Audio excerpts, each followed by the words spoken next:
work, why motivation alone will never solve procrastination, and how a few simple psychological strategies can help you break the cycle of delay forever. By the end, you will realize something powerful. Procrastination is not controlling your life. You are simply one decision away from taking it back, and that decision begins right now. Ladies and gentlemen, let me begin by asking you a very simple but uncomfortable question.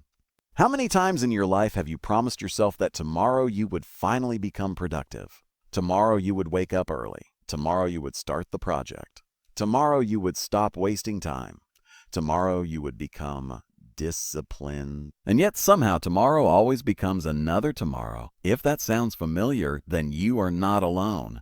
In fact, you are standing with millions of people around the world who struggle with the same invisible enemy, procrastination.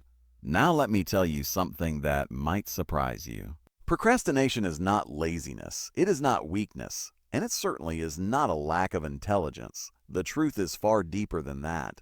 Procrastination is a psychological conflict happening inside your mind every single day. There are two parts of you constantly competing for control. One part of you wants success, discipline, growth, and achievement. This is the rational, ambitious version of yourself. This is the version of you that dreams of a better life, a stronger career, financial freedom, and a sense of purpose. But there is another part of you. This part does not care about long-term success. It only cares about comfort right now. It wants ease, pleasure, and immediate relief from anything that feels uncomfortable. And every time you delay an important task, this second part wins. Let me paint a picture for you. Imagine waking up in the morning with the intention to work on something important. Maybe it is your business idea. Maybe it is studying for an exam. Maybe it is building a skill that could change your life. You sit down at your desk.